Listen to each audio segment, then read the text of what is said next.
हम लोग के सांसद और इंडिया गठबंधन के प्रत्याशी मैं चाहूंगा कि अफजल अंसारी जी आए।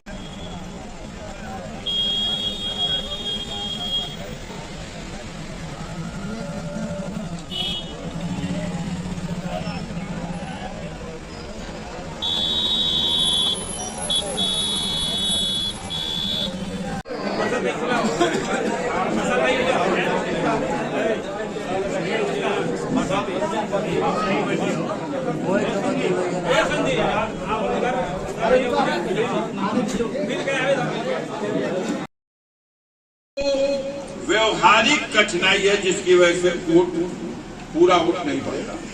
उस व्यवहारिक कठिनाई को दूर करने का हमारे पास एक रास्ता है कि सभी लोग अपने घरों में, अपने अगल बगल के घरों में ये देखें कि किसके घर मतदाता सूची में कितना नाम है और घर पे वोटर कितना मौजूद है।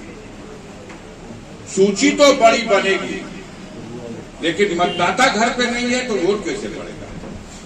इसके लिए प्रयास कर सकते हैं या सोच सकते हैं तो जैसे प्रधानी के चुनाव में, चेयरमैन और मेंबर के चुनाव में एक एक परिवार का सदस्य कहीं भी हो लोग बुला लेते हैं, लेकिन बड़े इलेक्शनों में जो घर है वही वोट देते। घर में है 8 वोट, मौजूद है 4 वोट। तो इस पे मत जाइए कि कोई जानबूझ करके रुका हुआ है, ये नहीं। पहले ऐसे लोग जो संपन्न है समाज के, उनके परिवार का हर सदस्य कहीं एडजस्ट था। कोई बंगलोर में नौकरी कर रहा था, कोई दिल्ली में व्यवसाय कर रहा था, कोई घर पे खेती कर रहा था। संपन्न लोगों के परिवारों में वोटर लिस्ट में 10 नाम मौजूद होता था, 4 नाम। लेकिन अब मजदूर तबके में यही है। गांव की गरीबों की बस्ती में जाइए, भरतोल में, चमतोल में, बिंदो की बस्ती में, तो रोजी रोजगार के लिए जवान लड़का तो मिलबे नहीं करेगा। ये सब के सब चले गए, बाहर हैं, सूरत गए, महाराष्ट्र गए, दिल्ली गए कमाई करने के लिए। हाँ, उनसे संबंध हम बना लेंगे, उनके परिवार के लोगों से, तो हम उनको बुला भी लेंगे। हमारे लोग जब प्रचार में जाएं तो ये अपील कुछ काम नहीं करेगी। वोट दीजिए, वोट दिलवाइए, ये तो मीडिया के प्रचार की बात है कि अमिताभ बच्चन कह रहे हैं और फलाने कह रहे हैं, इसका कोई असर नहीं। असर इस पे हो जाएगा कि ये ठानिए कि हम वोटर लिस्ट में देख लें कि कौन लोग गांव पे नहीं रहते, कहीं बाहर है, और उनका फोन नंबर हासिल करिए। उनके परिवार के मुखिया से विनती करिए, हाथ जोड़िए कि लोकतंत्र का सबसे बड़ा पर्व है और इस वक्त देश का संविधान संकट में है, लोकतंत्र संकट में है, देश ही संकट में है। इसलिए इस चुनाव में उसे बुला लीजिए। अगर इस बार चूक जाएगा तो हो सकता है हमारी नस्लें न वोट देने लायक रह जाए और न यहाँ लोकतंत्र की व्यवस्था रह जाए, न बाबा साहब भीमराव अम्बेडकर का संविधान रह जाए। इसको गंभीरता से अगर बस उनको बुलाइए, उनको मोटिवेट कीजिए। वो अगर अपने घर का वोटर बुलाना चाहेंगे तो बुला लेंगे, वोटर आना चाहेगा तो आएगा। आपको मैं बताता हूं कैसे 2014 में एक बैक वोट बढ़ा था मोदी का। मैं बताता हूं उसका मतलब।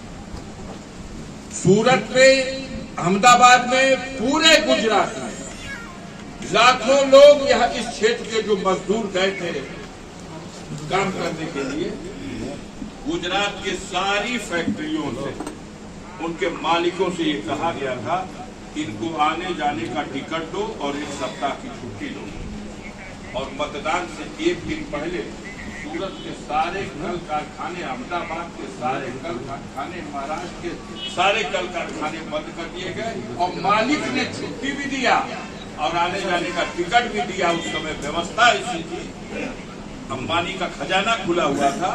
एक बैग वो लड़के जो बाहर थे वो ही आए, लौट के आए तो उन्होंने वीजा भी बना दिया, क्योंकि उनके टिकट से आए थे, उन्हीं के टिकट से जाना था और छुट्टी भी फ्री थी, इसलिए ये फायदा मिला। ये बिल्कुल डीप रिपोर्ट है, असली रिपोर्ट है। मेरे कुछ मित्रों की फैक्ट्रियां हैं जो सूरत में, उन्होंने खुद अपने से ये कहानी बताई। हम लोग ये नहीं कर सकते, लेकिन हमने गांव में रहने वाले परिवार के मुखिया को मोटिवेट कर सकते हैं कि बुलाइए। अब कुछ इस बार अपने से फेजा ऐसी बनी है, ऐसी फेजा बन गई है। पहले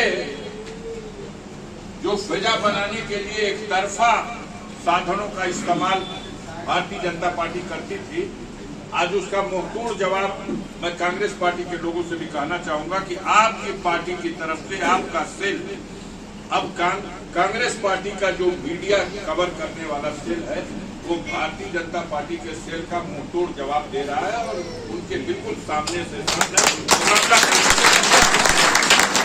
हम देख रहे हैं। भले चट्टी चौराहे पे वो आ जाते थे और पहचान लेते थे कि इस आदमी के मुंह में अगर हम पाइप लगाएंगे तो हमको ये मिल जाएगा। लेकिन आज इंडिया गठबंधन के लोग भी चौराहों पर अपनी बात रख देते हैं। और ये जो सोशल मीडिया का जमाना है, ये किसने क्या बात रखी और कहाँ रखी और कब कौन देख लेगा और कहाँ तक ये पहुंच जाएगी, हर जगह पहुंच जा रही है घूमते फिरते। क्योंकि सोशल मीडिया का सब आदि हो गया है, मोबाइल खोलिए भग से तस्वीर सामने आती है। बस का हमारे बीच में ये लड़का बैठा हुआ है, खड़े हो जाइए। आप अपना परिचय में तो मुझे नहीं बताया, लेकिन मैंने देखा है इस आदमी को। एक दिन हमारे दुबे जी कवर कर रहे थे, तो उन्होंने पीपल पर के पेड़ के नीचे 10-15 लोगों को घेर रखा था, पारी सबको पूछे, तो सबने तो अपना वक्तव्य दिया, लेकिन इस व्यक्ति ने बोलते बंद कर दिया, ठीक से बताया और इंडिया गठबंधन की बात करके कहा कि मैं कांग्रेस पार्टी का कार्यकर्ता हूं और मैं कांग्रेस पार्टी की वजह से गाजीपुर में हम लोग गठबंधन के साथ हैं और वोट करेंगे। और जब एक मजबूती से कोई बोल देता है तो उसके अगल बगल वाला भी तो सेनानी परिवार है ना, सांसद जी सेनानी। नहीं, हमें अभी पता, आप ही ने परिचय कराया कि एक सेनानी का परिवार है। मैं सम्मान करता हूं उन लोगों का जिन्होंने, अब दुर्भाग्य है जिन्होंने पसीना भी नहीं बनाया देश के लिए, वो सत्ता में बैठे हैं, और जिन्होंने सर कटा दिया आज उनकी कोई कदर नहीं है। लेकिन वो वक्त आएगा जब इन धूर्तों को सत्ता से हटाया जाएगा और फिर से एक बार देश को स्वतंत्र कराने वालों को फिर से वही सम्मान दिया जाएगा। बहुत बहुत धन्यवाद सब लोगों।